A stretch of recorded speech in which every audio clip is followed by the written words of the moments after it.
मागील अनेक महिन्यांपासून नोकरीच्या प्रतीक्षेत असलेल्या अनुकंपाधारक उमेदवारांना नोकरीची प्रतीक्षा होती।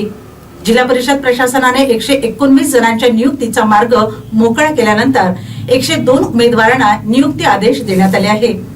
17 कंत्राटी ग्रामसेवकांना बॉन्ड बंधनकारक केले असून त्यांची पूर्तता केल्यानंतर नियुक्ती आदेश देण्यात येणार आहे। जिल्हा परिषदेच्या विविध विभागात कार्यरत कर्मचाऱ्यांचे निधन झाल्याने अनुकंपातून नोकरी मिळावी यासाठी जिल्हा परिषदेकडे अर्ज करण्यात आले होते। त्यामुळे वारस असलेल्या उमेदवाराला जिल्हा परिषदेत कधी नोकरी मिळणार याची प्रतीक्षा होती। मुख्य कार्यकारी अधिकारी मंदार पत्की यांनी अनुकंपाधारक उमेदवारांच्या नियुक्तीचा मुद्दा मिशन मोडवर घेतलाय। ज्येष्ठता यादीत शिक्षणानुसार उमेदवारांना पदासाठी पात्र ठरविण्यात आलेले आहे।